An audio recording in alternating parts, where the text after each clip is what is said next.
Today in New Zealand, 12 countries met to sign the Trans-Pacific Partnership Free Trade Agreement.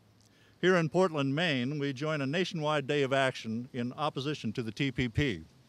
Our concerns focus on TPP's projected impact on jobs, justice, and climate, and how that affects food safety, food security, and food sustainability. The job loss continues. Since July of 2013, Maine has lost over another 9,000 jobs. The TPP includes rules, as the previous free trade agreements, that make it easier for companies, international companies, to move jobs overseas, that result in putting Americans, Maine citizens, out of work, and that lower wages globally. During his State of the Union address, President Obama said that the TPP cuts tariffs in some 18,000 goods, and that this would translate into more jobs at home. He didn't tell us about the other side of the equation, the jobs that will leave because it's easier for companies to move them. For those companies in Maine that sell yachts to New Zealand, a 5% drop in tariffs might sell more yachts. But a 10% drop in tariffs for lobster from Vietnam might flood the U.S. market, not to mention the difficulty in branding it as Maine lobster. Recently, rules requiring country of origin on meat were struck down by provisions in another agreement similar to those in this agreement. The TPP includes first-of-its-kind language allowing corporations to challenge both U.S. food inspection protocols and individual food inspection decisions.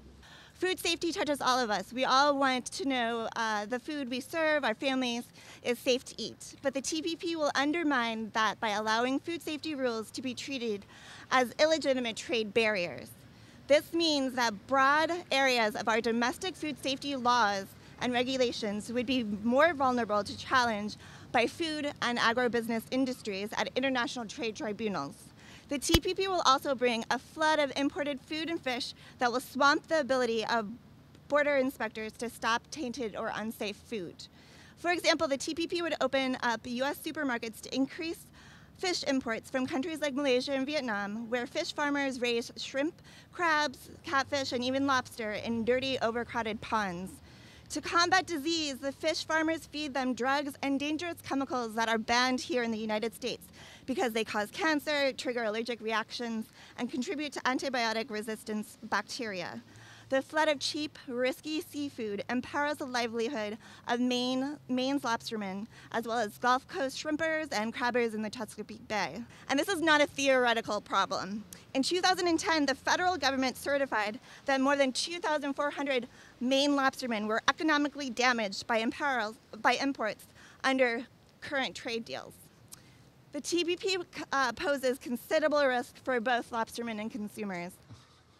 Today, on the front page of the Portland Press-Herald, you can read about what impacts a warming Gulf of Maine will have upon the lobster population.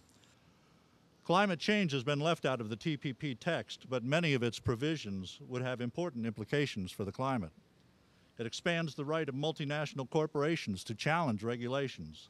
In recent news, President Obama rejected the Keystone XL pipeline, recognizing it had an enormous climate impact as well as other environmental implications, creating a giant conduit of Alberta tar sands to simply travel across our entire country for export.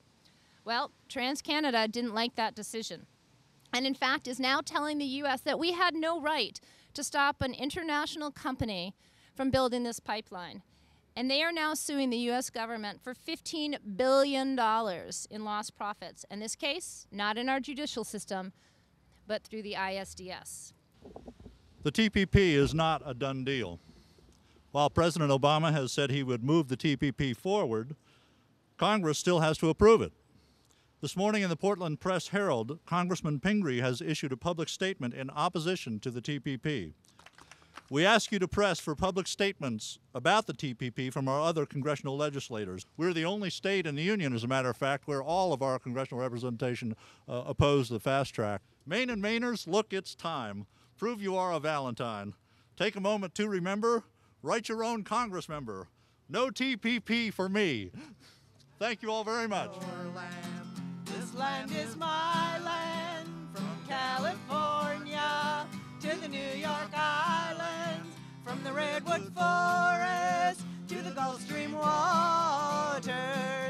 This land was made for you and me. As I went walking that ribbon of highway, I saw above me that endless skyway. I saw below me